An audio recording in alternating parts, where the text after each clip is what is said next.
Ny rafitra LMD no rafitra mitondra ny fampianarana aty amin'ny ambaratonga ambony saika maneran'izao tontolo izao, isan'izany isika eto Madagasikara. Ny lisansa no dingana voalohany izay andraisan'ireo mpianatra ny fahalalana fototra amin'ny sehatra manokana izay safidiny. Ny master no dingana faharoa izay azon'ny mpianatra ny fahaiza-manao sy fandalinana kokoa momba izay sehatra nofidiny, ary ny doctorat izay mifantoka amin'ny fikarohana sy ny fanoratana izay manampy azy amin'ny fantarana ny fahalalana amin'ny sehatra iray nosafidiny. Tsara moa zany mampafantatra fa ao anatin'izay hoe any universitaire izay mizara semestre roa zany izy io eo amin'ny 5 mois par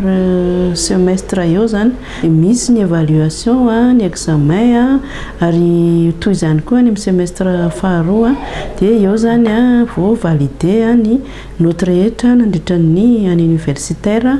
anankiray. Ary amin'ny hoe système LMD izay arahana eto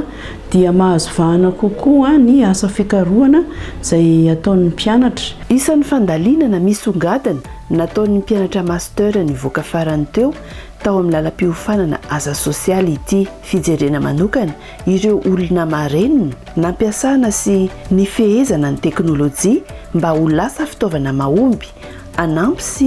anamora ny fifandraisan'ireo olona marenina ireo amin'ny sehatra rehetra izay alehany. Anisan'ny tombony lehibe ho an'ny mpianatra eto anivon'ny SDS ny fananana n'ilay ISO 26324 satria ao anatin'izy io zany dia omena lanja tanteraka ny asa fikarohana izay ataon'ny mpianatra manomboka hatreo amin'ny licence ka hatrany amin'ny master satria afaka manao ny atao hoe publication internationale mba ahafahany tonga dia mametraka an'izay asa fikarohana nataon'izay mba hanana ny ataontsika hoe reconnaissance internationale. Marina fa tena manohana tanteraka ny sekoly amin'ny fanatanterahana izany satria efa misy ilay laboratoire leader dia ao anatin'io zany no ahafahan'ny mpianatra rehetra mametraka izay asa fikarohana izay nataony izay. Dia misy foana ny fikaonan-doha ary ny rafitra izay mipetraka izany hoe manomboka avy aty amin'ny présidence mandalo amin'ny direction générale, eo ihany koa ny rectorat sy ny direction académique administratif, dia misy ihany koa ny atao hoe cellule scientifique izay mandinika foana zany sy mandrafitra maquette de formation mba hifanaraka tsara amin'ny takininy eo anivon'ny ministère PA. Eo ihany koa ny fanatsarana araka ny zava-misy sy mifanaraka amin'ny toetrandro ho tafapetraka tanteraka zany izay hoe fametrahana izay développement économique et social izay. Dia efa tafapetraka soma tsara moa ireo chef de mention, izany hoe isaky ny mention rehetra zany dia misy an'ireo chef de mention. Dia amin'izao fotoan'izao ihany koa zany dia efa mitsangana tanteraka ny ireo cellule scientifique sy pédagogique miara-miasa akaiky moa izy ireo amin'ireo chef de mention sy ny aty amin'ny membre ny direction académique sy ny administrative. Dia izay moa zany no anisany tena hoe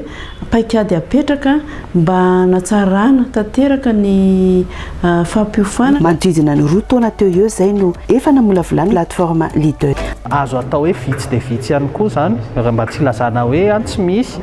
ny plateforme tena any malagasy, any malagasy manokana ahafahana manao any publication internationale io satria izay efa navita publication internationale ny mpikaroka na ny manam-pahaizana malagasy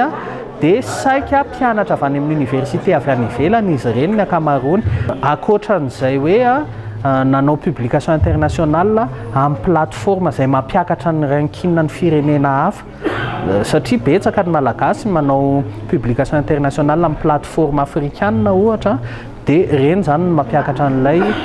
indicateur scientifique andry zareo. Ka ity zany mampiavaka azy dia ampiakatra ny indicateur scientifique amin'ny Madagasikara mihitsy tsika ao anatiny. Dia ao anatin'ny io plateforme rehetra izay volavolaina io dia efa misy ny atao hoe intelligence artificielle izay ny foronina mihitsy ho an'ny fikarohana ary offline izy io Izany izao foto-drafitrasa anankiray anisan'ny goavana ho an'ny firenena satria na mpianatra ataoko hoe any toerana tsy misy réseau ary amin'izay afaka misitraka tsara ny fikarohana ihany sy ny voka-pikarohana amin'ny alalan'ny nouvelle technologie moa izany dia manasa ireo enseignant chercheur, ny chercheur,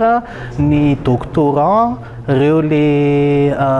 mpampianatra izay manomana HDR sy ireo mpianatra izay manana ny diplôma master moa izany ary indrindra ireo izay maniry hamoaka ny asa soratra na ny projetany ho hita eo anivon'ny iraisam-pirenena ary indrindra ihany koa ho tafiditra ao anatin'ilay atao hoe data de base ao anatin'ny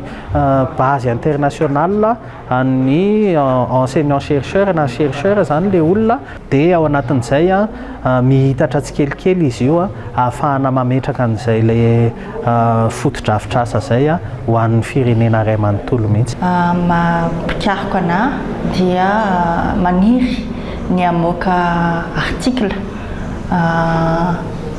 ho an'izay fikarohana izay ataoko izay dia ireo article izay azo ireo zany mba ampiakatra ny rankine ny isan'ireo manam-pahaizana zany eto Madagasikara ny fisian'ilay article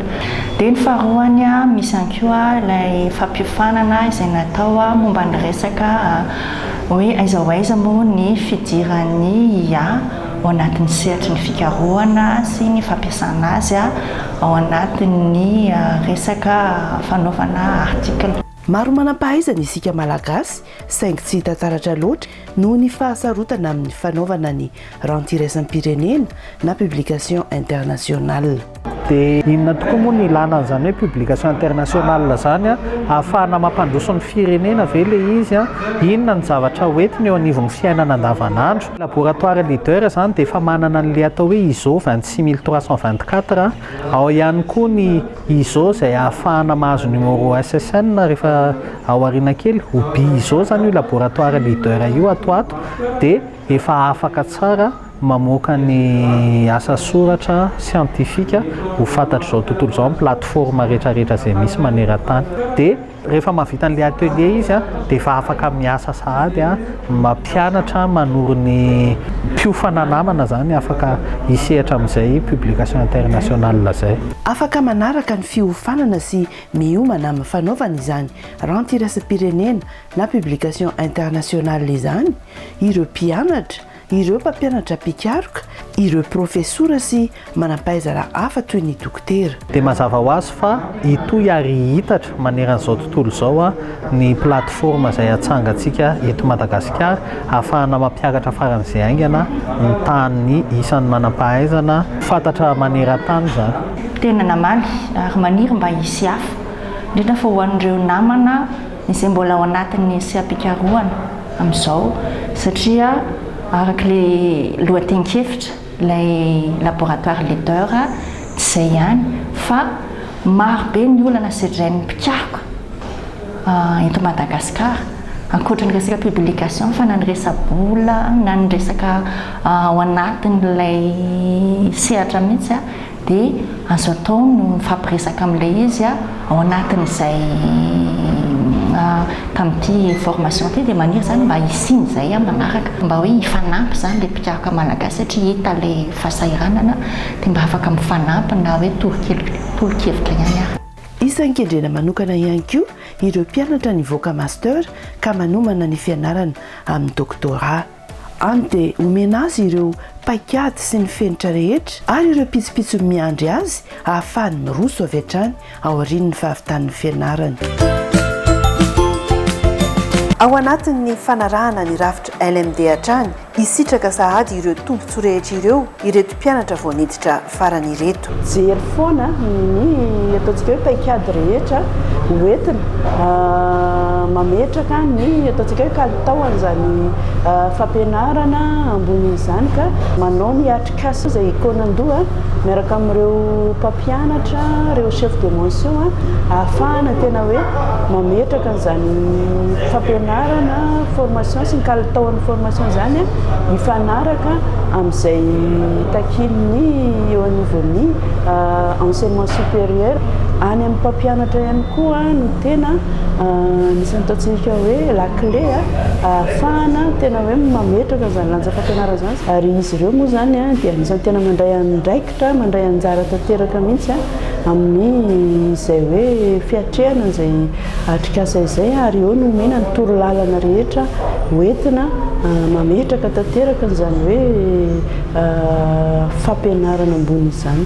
isan'ny tena napetraka tato moa zany izay hoe norme sy qualité zay izay anisan'ny tena hoe ametrahana ny ataontsika hoe lenta ny fampianarana sy ny izany lanjan'ny fampianarana ambony izany dia mba hisitraka n'izany hoe fivoarana amin'ny sehatra iraisam-pirenena izany ankoatrany hoe efa fisitrahan'izy ireo zany ny fisondrotana arak'asa any amin'ny sehatra misy azy tsirairay avy izany ary eo ihany koa ny ataontsika hoe lanjan'ny fampianarana izay avolainta tanteraka zany iaraha-miasa amin'ireo mpampianatra izay tena manana ny traikefany eto anivon'ny ESDES. Manodidina ny 2,9 eo ireo malagasy mahavita fianarana amin'ny ambaratonga ambony araka ny salanisana avoakan'ny UNESCO. Manana anjara biriky lehibe ho an'ny fampakarana io salanisy io ireo sekoly ambony miankina sy tsy miankina amin'ny fanjakana.